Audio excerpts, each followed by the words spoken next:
À chaque manifestation contre la loi travail, le même rituel. Le rendez-vous devant la maison des syndicats, les retrouvailles avec les camarades de lutte. Fanny et Alexia travaillent dans une grande chaîne commerciale du centre-ville. Elles se mobilisent à chaque appel national depuis début mars. C'est important pour nous, pour l'avenir. Moi j'ai pas d'enfant mais j'en aurai un jour. Donc voilà. C'est important parce que on se sent menacé aussi. Enfin, je pense que toi aussi. Complètement. Voilà.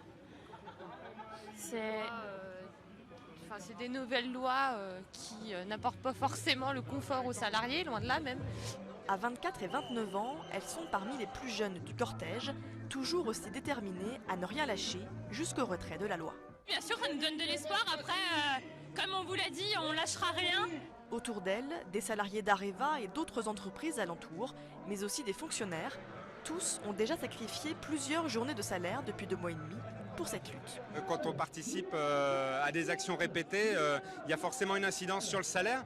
Mais après, c'est un choix. Je veux dire, soit on pense à court terme et on voit des journées de salaire, mais à long terme, on est lésé. Soit on perd tout de suite du salaire, mais on se dit que si on obtient gain de cause, à moyen terme, on arrive à préserver des choses qui sont nécessaires dans le cadre de notre travail. Voilà.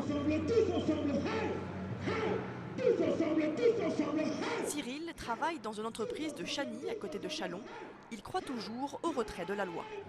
Non, ça ne sert pas à rien parce que certaines fois, on a pu faire reculer le gouvernement comme pour le CPE. D'ailleurs, c'est Dominique de Villepin qui avait passé en 49.3, donc on a pu le faire reculer.